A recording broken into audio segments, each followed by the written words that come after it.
बरसाना के कारण वृंदावन ने पिछले बहुत समय से कर का भुगतान नहीं किया, तो दंड स्वरूप बरसाना को पूरी 500 बैलगाड़ियां भर के धान का भुगतान करना होगा, या वृंदावन को बरसाना के आश्रय से वंचित करना होगा।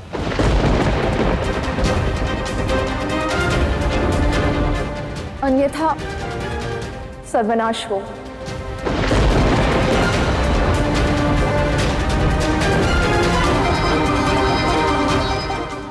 और उसी सर्वनाश की एक छोटी सी झलक लेकर आया था ये असुर।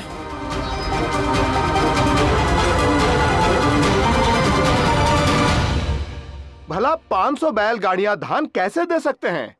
हम सब इसके भार के नीचे दब जाएंगे। ये अनुचित है राधा रानी, इतना दंड हम नहीं दे सकते। ये दंड तो हम पर बोझ बन जाएगा। हाय राधा रानी, ये असंभव है। हाय राधा रानी, ये असंभव है। हमें ये करना ही होगा क्योंकि महाराज कंस का आदेश है।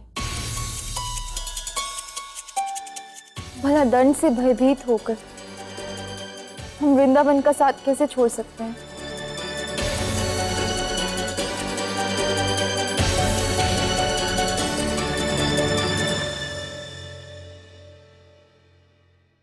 अरे सब इतनी चिंता क्यों कर रहे हैं? आगे दीजिए राधा रानी। तो मेरे पास इस समस्या का अत्यंत सरल उपाय है। क्या?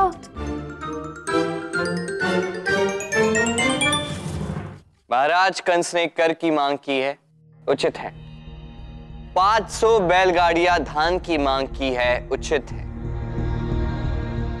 किंतु उन्होंने इस भुगतान की कोई समय सीमा तो निश्चित नहीं की है।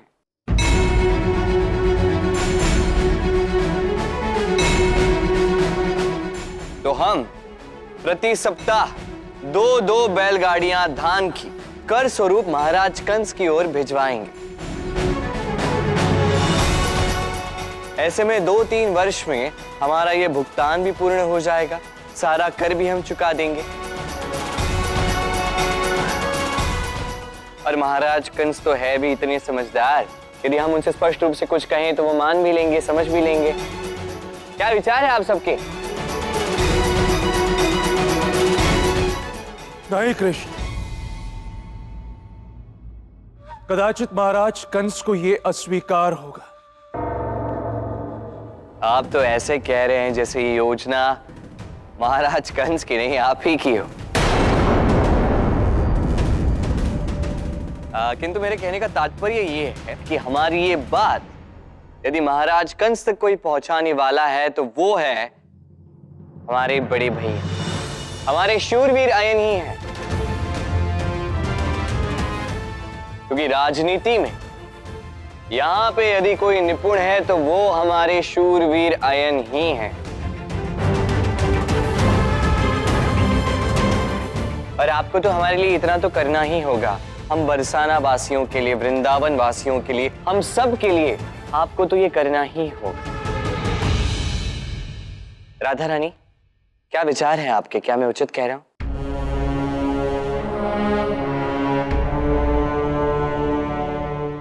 कृष्ण उचित कह रहा है अयन। हमें ऐसा ही करना चाहिए, यही श्रेष्ठ है। तुम इसी समय मथुरा के लिए प्रस्थान करो। और ये आपके लिए राधा का संदेश।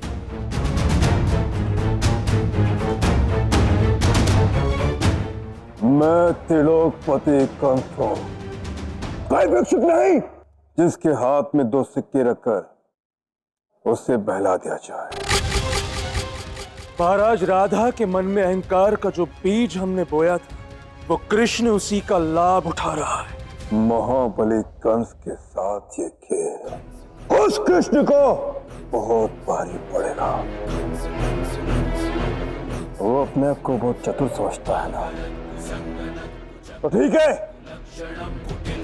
मैं उस कृष्ण की चतुराई का उत्तर अपनी चतुरता से दूंगा।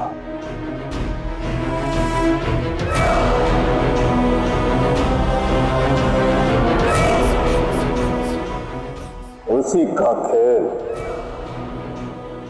उसके विरुद्ध खेलूंगा मैं।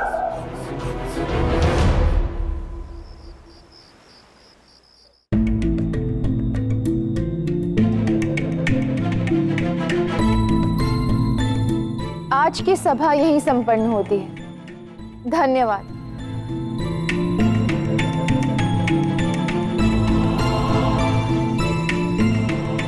दाऊ, यहाँ आइए। राधा आज तक तो सदैव स्वयं मेरे पास आई है, पर आज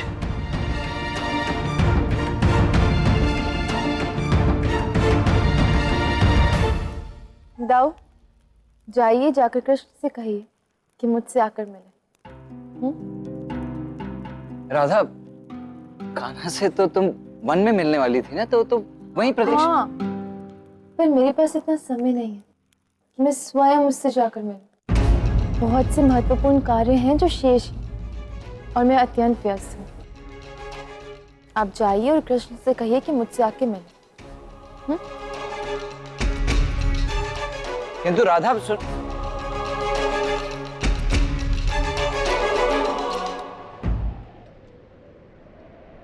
कृष्ण,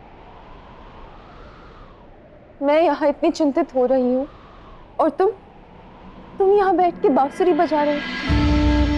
मैं ये सोच कर अधीर हुई जा रही हूँ कि पता नहीं महाराज कंस हमारा प्रस्ताव स्वीकार करेंगे या नहीं। पता नहीं क्या होगा वृंदावन और बरसाने का। ये चिंता नहीं, बस असंतुलन है राधे। तुम हमारे बरसाना की मुखिया, हमारी राधा रानी हो तो सभी को ज्ञात है, किंतु रानी के दायित्व निभाते निभाते तुम हमारी राधा को तो भूल ही गई।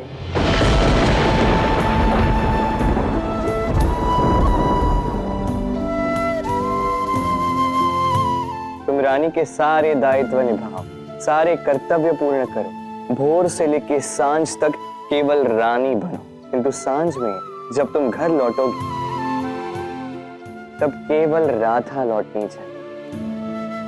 वो राधा जिसे बांसुरी की धुन प्रिय है, वो राधा जिसे कृष्ण का संग प्रिय है। कैसे कृष्ण? क्या तुम्हें तनिक भी चिंता नहीं है? नहीं, कदापि नहीं हो रही राधा, क्योंकि चिंता करके हमारा भविष्य बदलने नहीं वाला राधा। उसके विषय में सोच सोच कर हमारा आज, हमारा वर्तमान हम अवश्य खो देंगे। तो क्यों सोचना है भविष्य के विषय में राधा?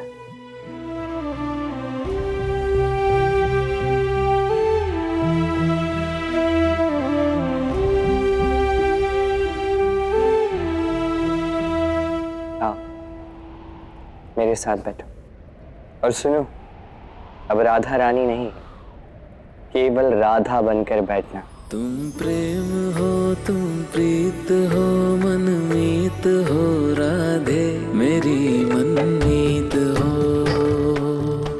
तुम प्रेम हो, तुम प्रीत हो, मेरी बांसुरी का गीत हो।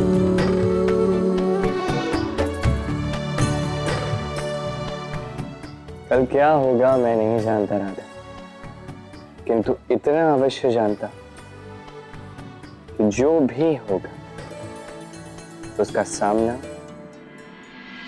राधा और कृष्ण साथ मिलकर करेंगे।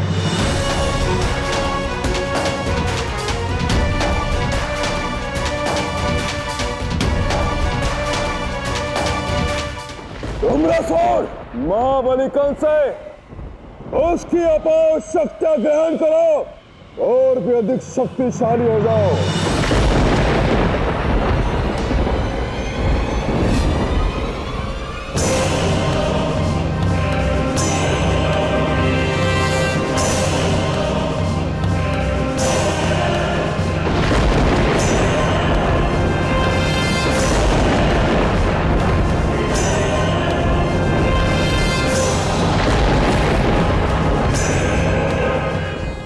धुम्रासुर,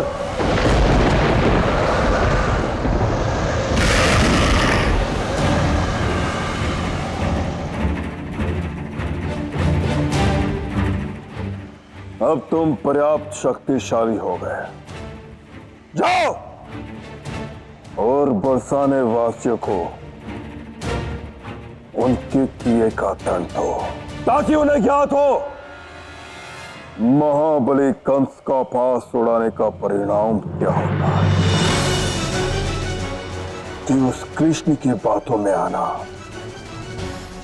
कितना भारी पड़ सकता है उन्हें।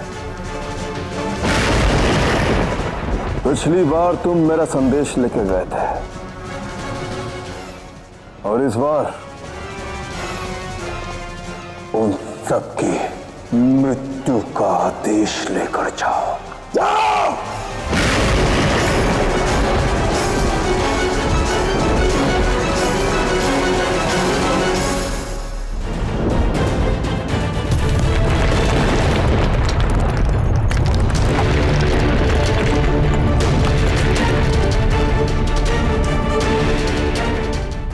ये कैसा भूकंप था? बाहर निकलो राधा रानी।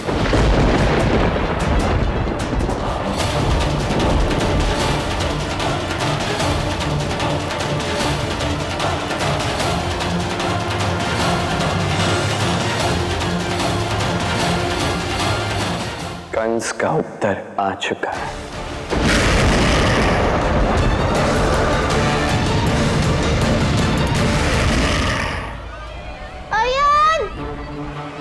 राधा, राधा देखो इसे, यह असुर मेरे प्राण ले लेगा। राधा, महाराज कंस और अयन की इस चाल से आप कैसे बचोगे कृष्ण?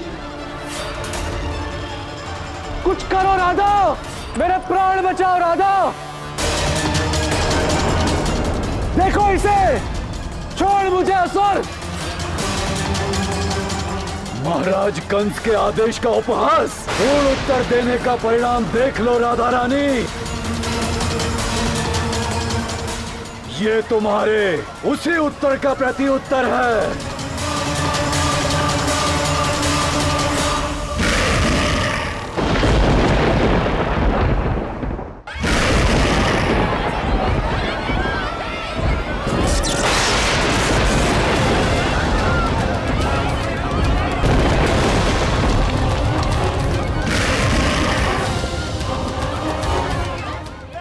ये दुष्ट धूम्रासुर तो राधा पर प्रहार कर रहा है।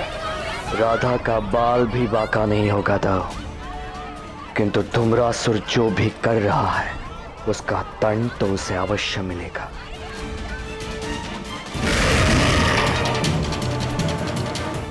आओ, सब साथ मिलकर लड़ेंगे और अपने सम्मान की रक्षा करेंगे।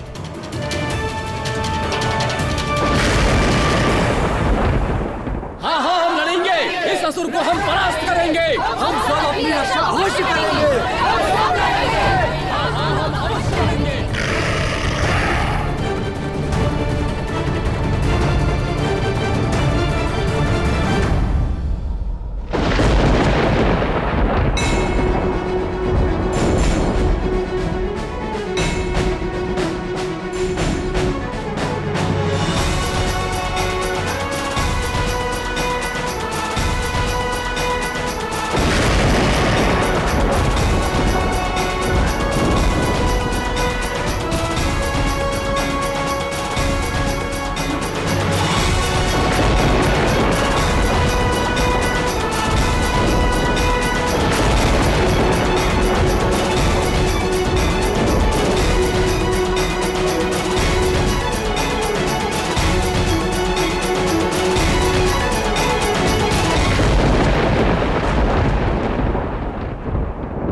कल क्या होगा मैं नहीं जानता राधा, किंतु इतना अवश्य जानता कि जो भी होगा उसका सामना राधा और कृष्ण साथ मिलकर करेंगे।